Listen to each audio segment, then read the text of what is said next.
My name is Queen Teiya. I'm proudly from the northern region of Ghana.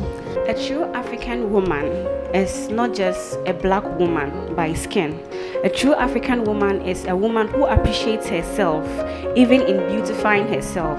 A true African woman is a woman who goes out there and preach Africa. A true African woman is a woman who knows her culture, and I would never forget my culture. A true African woman is a woman who can wear her wig, dress up in makeup, and still know that she is Queen Teiya Dahamani, and that's who I am. Our northern queens. Unfortunately, some of you will not be able to make it to the next round. Number 32. Congratulations, you've made it to the next round. She managed to cross the first hurdle and came to Accra to finish the race to be selected. Today, I'm praying that the favor of God will locate me. Thank you. Those behind, congratulations. You've qualified for the next stage of the auditioning.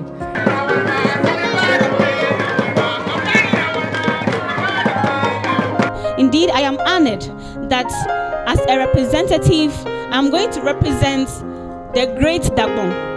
As a granddaughter of Ndaniyana, I am going to Accra to make sure that I bring the crown to Northern Region. I promise to take up this course, the reduction of Kayayo in the country, if given this opportunity.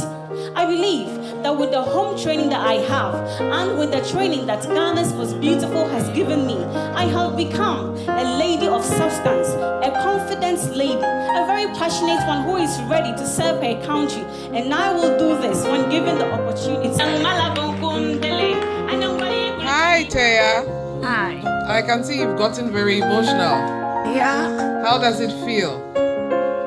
Can you believe this is you doing all that? It's incredible, isn't it? Yeah. That's a dream come true. It's surreal. You see, on my the day of my debut, there was so much pressure. People were waiting for me. I got there, and when I saw the crowd, I realized that these people actually came there because of me. My debut was on a Thursday, I think, and it was a working day, working hours. And people left their busy schedules, their businesses, their jobs To come there for you. to come there for me, you know. And then just like that, I'm very emotional and very passionate about what I'm doing. Thanks for So sharing. when your I emotions see with that us. it's happening, I just remember why I'm here, like the passion I really have to change the narrative about my people, to help these Kayayo girls. I have a personal experience, a personal encounter with one that's just, you know, made that passion come, and since then it hasn't dwindled.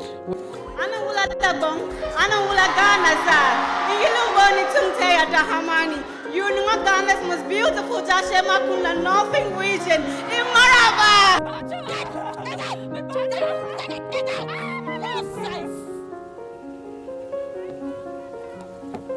It's not my fault. Hey, Customers don't pay anymore, please. Hey, I hope you are here with your parents. Or do you want me to use the other stuff? Why? Why do you do this?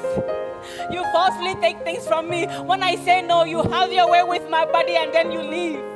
Same thing that killed Amina. Why? Do you even care about her health?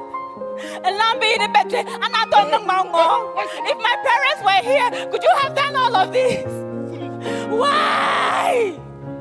Come on. If you know you can't leave here, then go back to where you came from. Foolish girl. What a lie! All this just because I have to cater for my siblings back home. Why? Well, if you think that this is just an act, take a look at this video.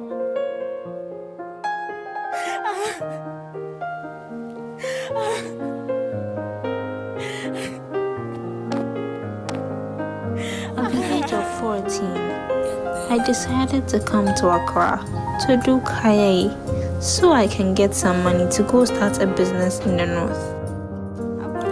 We sleep here in the Malamata market, which is dangerous because sometimes we get robbed in the night by street boys and they rape us most of the times. One night, we had an attack, and I was raped.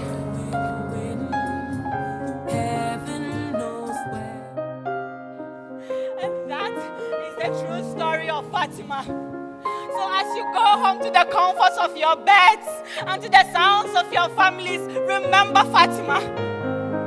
With no shed under these rays, crawled up on the hard surfaces of the streets and left to the dangers of the night. With a rusted pan as a pillow. Remember that your kindness is needed. A little smile will go a long way.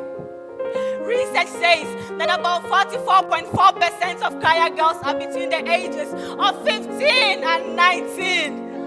Outside. In 2018, I met Amina, a 17-year-old Kaya girl at a Sherman, whose story got me so emotional. I offered her all I had, and ever since, my passion to reduce the rates of Kayayo hasn't dwindled. So comes a bang bang ye, go to Mladun Vela. So comes a bang bang ye, go to Mladun Vela. The powerful and electrifying words of our national anthem reminds us all that we are needed in the development of our nation. Imagine if my people are sensitized to the dangers involved in Kayayo, because if they knew, they wouldn't be here. How about training them on how to make liquid soap, pastries, and other vocational skills? What if we gave them startup capitals for their businesses? And of course, teach them how to sustain it, because the world we live in now revolves around the internet, and so social media is needed. And that is why I'll be coming to you, governmental and non-governmental organizations, and to you all seated here to support me, so the Kaya Lakanen project can be set up and all these solutions will be umbrellaed under it.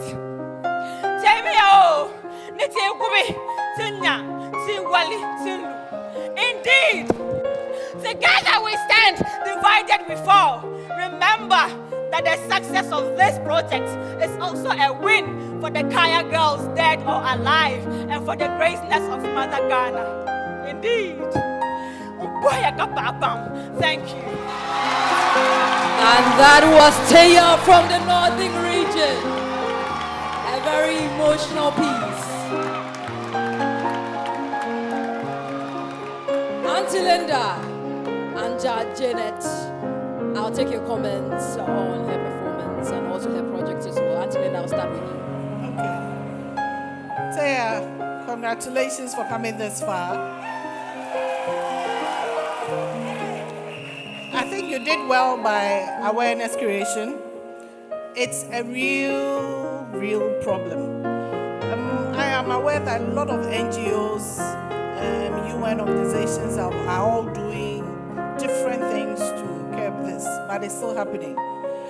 It's a good project to embark on, but I would say that start from up there, so they don't even come down here, because it becomes more difficult when they come here. So it's a good project. It's a lot of work in there, but it's good. And for them, I think it's very easy to take note of your advances. What I mean by that, you have a metrics where you judge by maybe, even if it's 3 girls at a time, it's easy to tell. You know, it's not a big group of people. You can start small, and then as you make headway, you continue. But I would say start from up there. Congratulations. Are you ready for me now? Okay, so I'm going to start from the top. Your question reads, some women groups have argued that jailing of rapists has not been a strong enough punitive measure in stopping others from committing this particular crime. They have therefore argued that rape perpetrators should have more stringent punishments, such as castration. Teiya, do you agree with this position or not? Give reasons for your answer. Right. Thank you so much, Cookie, for the question. Thank you so much, honorable judges, and thank you all for coming all out in your numbers to support us. We are really grateful.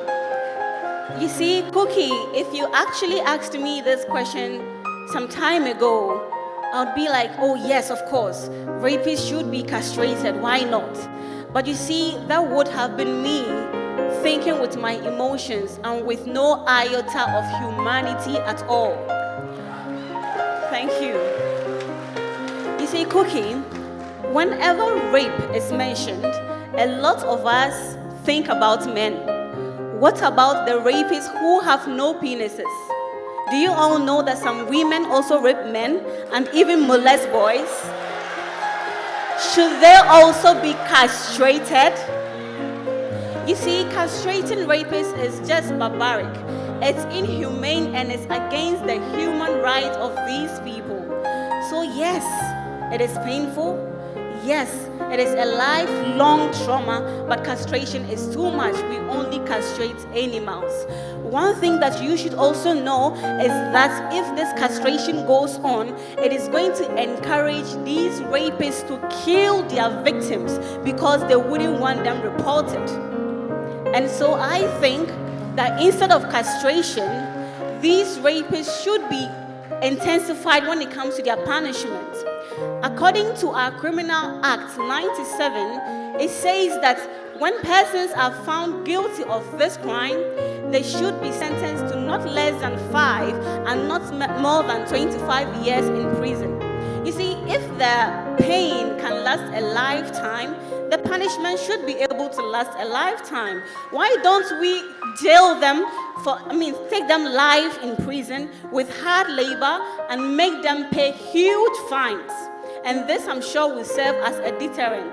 And when this happens, government should make sure that these people work on state farms, which will go a long way to increase the agricultural productivity and support the Ministry of Tourism, grow what you eat and eat what you grow. It also goes a long way to support the Sustainable Development Goal 2, which says zero hunger.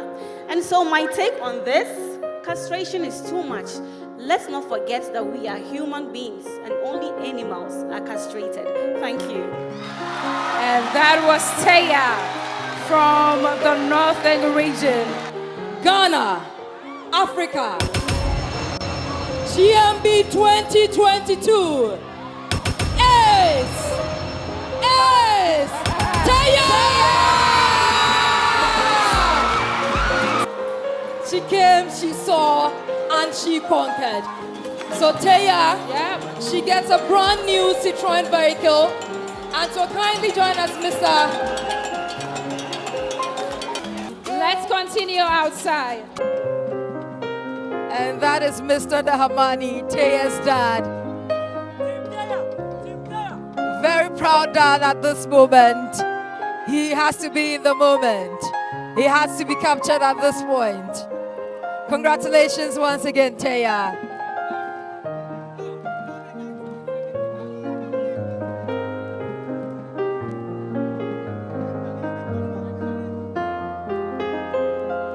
And so she gets in there to have a feel of her brand new vehicle, Citroen. Oh.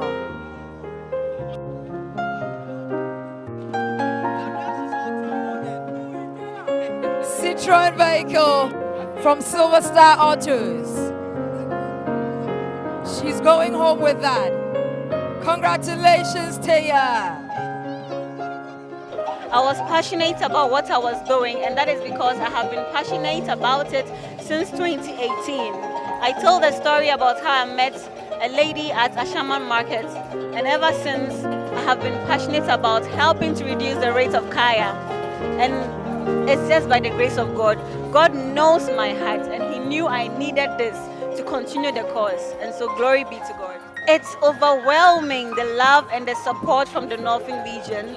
I never really expected this love when I began the journey. And so for me, I'm just grateful to Almighty God, to every individual in Ghana and even abroad that have voted for me, that has supported me in prayers and in every way possible, just to make sure that I win the Ghana's Most Beautiful 2022 Crown. Thank you so much.